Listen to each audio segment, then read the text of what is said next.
Sup gamers. Oh wait, this isn't an ASMR video, I don't have to record so close. Sup gamers, just wanted to get a quick-ish video out on Wes's character refresh.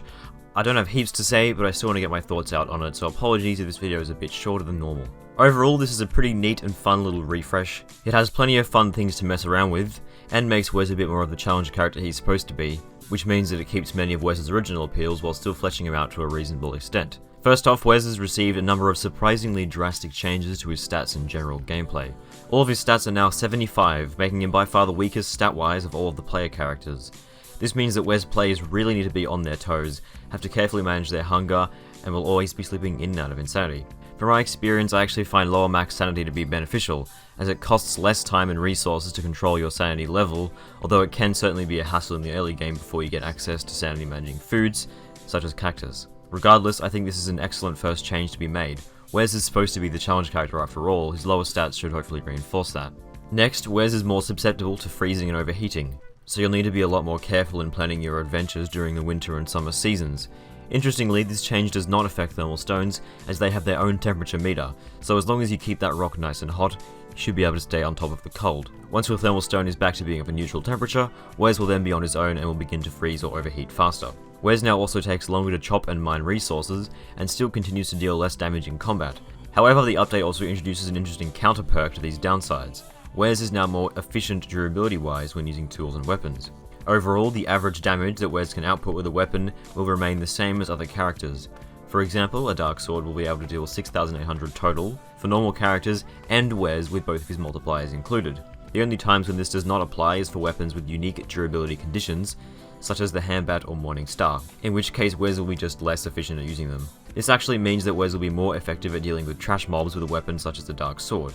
This is because creatures with 100 health will still die in 2 hits regardless of his negative damage multiplier, meaning that he'll actually be able to kill more of them before the Dark Sword breaks, when compared to Wilson. Wes's next set of perks are probably my favourites.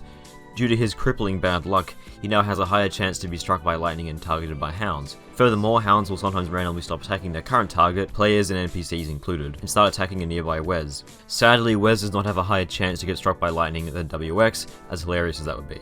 And finally, Wes's previous increased hunger drain has been removed, making him only need to consume food at the same rate as Wilson, although his lower max hunger means that he'll have an effectively lowered food inventory. This change, although Wes's previous increased hunger downside was relatively minor, was made, I suppose, to stop people's avant-garde kicking of Wes players. Not that the need to consume the equivalent of a single extra berry every day is a justifiable reason to kick someone, but whatever. And finally, Wes now has access to the new Balloonomancy Tab. Well, this is a DST character refresh, so we can tick that off the list. The tab gives him access to a bunch of fun craftables, or I guess, inflatables. Just the regular old balloon, no changes from before. This new craftable will give Wes a giant speed boost for a short while, before it deflates partially and gives a speed boost comparable to a walking cane, gradually losing speed past this point until it reaches 0%, at which point it's purely decorational. The speedy balloon still loses durability if it's in the inventory or a container. This item can give Wes players significant speed abilities prior to the walking cane, especially so seeing as it costs pretty much nothing to build. Party balloons are a fun party favour to mess around with, the possibilities are endless. The inflatable vest prevents you from getting penalised for drowning, if it's worn. Drowning is usually fairly easy to avoid, so long as you're sure to bring plenty of boat patches, but there's no reason to not make a couple and leave them on boats for your teammates to use as a contingency, as the vests do not lose durability over time like some of the other items. The final item in Wes's inflatable arsenal is the balloon hat. It's the final piece in your balloon costume that also gives 20% rain protection while worn. The hat also gives immunity to lightning while worn, which can counteract Wes's new downside of being unlucky. That's all that was added in Wes's refresh. Overall, I'm quite a big fan of this update. It's pretty small, but that's really all it needs to be, similar to Wigfrid's.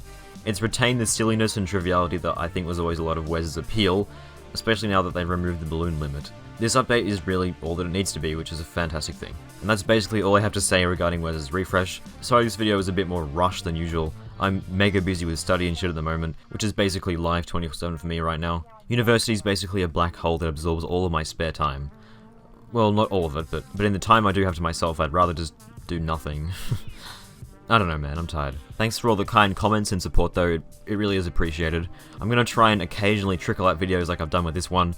I still want to try and cover every major update to DST, and I also do have some other videos that are currently in progress, just no guarantees if/when they're gonna come out. Thanks for watching, and I guess I'll see you around.